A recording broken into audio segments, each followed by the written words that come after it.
എല്ലാവർക്കും ഒരിക്കൽ കൂടി ഹോം ടിപ്സ് ആൻഡ് കുക്കിങ്ങിലേക്ക് സ്വാഗതം. ഇന്ന് നമുക്ക് കറിയൊന്നും വേണ്ടാത്ത നല്ല ടേസ്റ്റി ആയിട്ടുള്ള ഗോതമ്പ് ദോശ ഉണ്ടാക്കുന്നത് എങ്ങനെയാണെന്ന് നോക്കാം. ഇതിന് പ്രത്യേകിച്ച് യാതൊരു കറിയുടെ ആവശ്യമില്ല. ഇത് ചൂടോടുകൂടെ കഴിക്കാൻ വേണ്ടി നല്ല ടേസ്റ്റാണ്.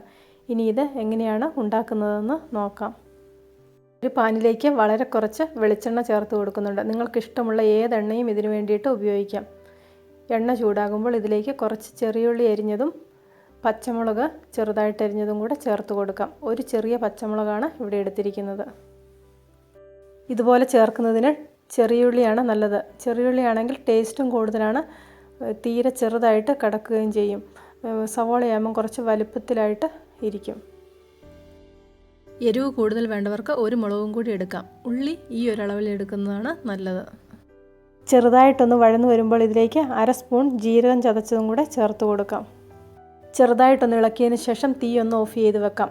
ഇത് ഓഫ് ചെയ്തതിന് ശേഷവും കുറച്ചും കൂടി ഒന്ന് മൂത്ത് വരും. ഈ കൂട്ട് തണുത്ത് വരുമ്പോഴേക്ക് ബാക്കി ചേരുവകൾ കൂടി തയ്യാറാക്കാം.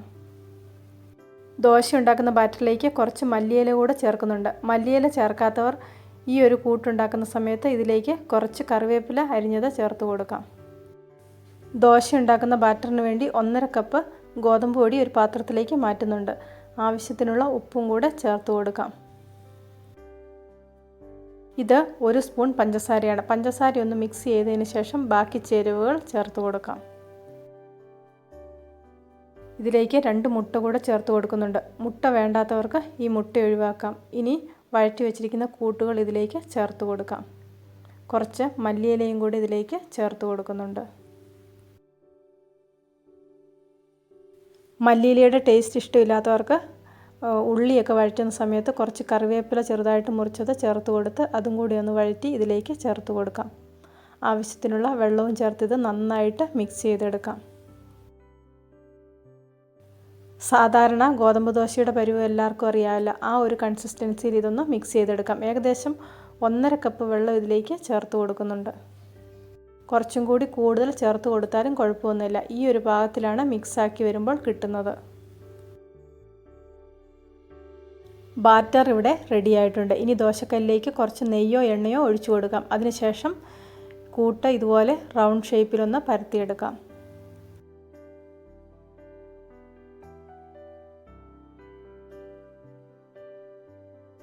പരത്തിയതിന് ശേഷം ഇതൊന്ന് അടച്ചു വെക്കുന്നുണ്ട്. അതിനുശേഷം മറിച്ചിട്ടിട്ട് അടച്ചു വെക്കുന്നില്ല. ഈ ഒരു പാകത്തിലാണ് ദോശ ചുട്ടെടുക്കേണ്ടത്. ഇതുപോലെ ഗോതമ്പ് ദോശ ചുട്ടെടുത്തിട്ടുണ്ടെങ്കിൽ രാവിലെയോ വൈകുന്നേരമോ രാത്രിയിലോ ഏത് നേരവും നമുക്ക് കഴിക്കാം. വളരെ എളുപ്പത്തിൽ ഇത് ഉണ്ടാക്കിയെടുക്കാൻ പറ്റും. ഇതിന് പ്രത്യേകിച്ച് യാതൊരു കറിയുടെ ആവശ്യവുമില്ല.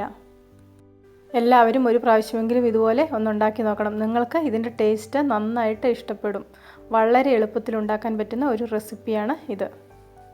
ഇന്നത്തെ ഈ റെസിപ്പി ഇഷ്ടപ്പെട്ടെങ്കിൽ ലൈക്ക് ചെയ്യണം, നിങ്ങളുടെ അഭിപ്രായങ്ങൾ അറിയിക്കണം, ഷെയർ ചെയ്യണം. കൂട്ടത്തിൽ ചാനൽ സബ്സ്ക്രൈബ് ചെയ്യാനും മറക്കണ്ട. സബ്സ്ക്രൈബ് ബട്ടൺ ക്ലിക്ക് ചെയ്യുമ്പോൾ റൈറ്റ് സൈഡിലായിട്ട് ഒരു ബെല്ലൈക്കൺ വരും. അതും കൂടി ഒന്ന് ആക്ടിവേറ്റ് ആക്കിയെങ്കിൽ മാത്രമേ ഞാൻ ഓരോ വീഡിയോയും അപ്ലോഡ് ചെയ്യുമ്പോൾ നിങ്ങൾക്കതിനുള്ള നോട്ടിഫിക്കേഷൻ കിട്ടുകയുള്ളൂ.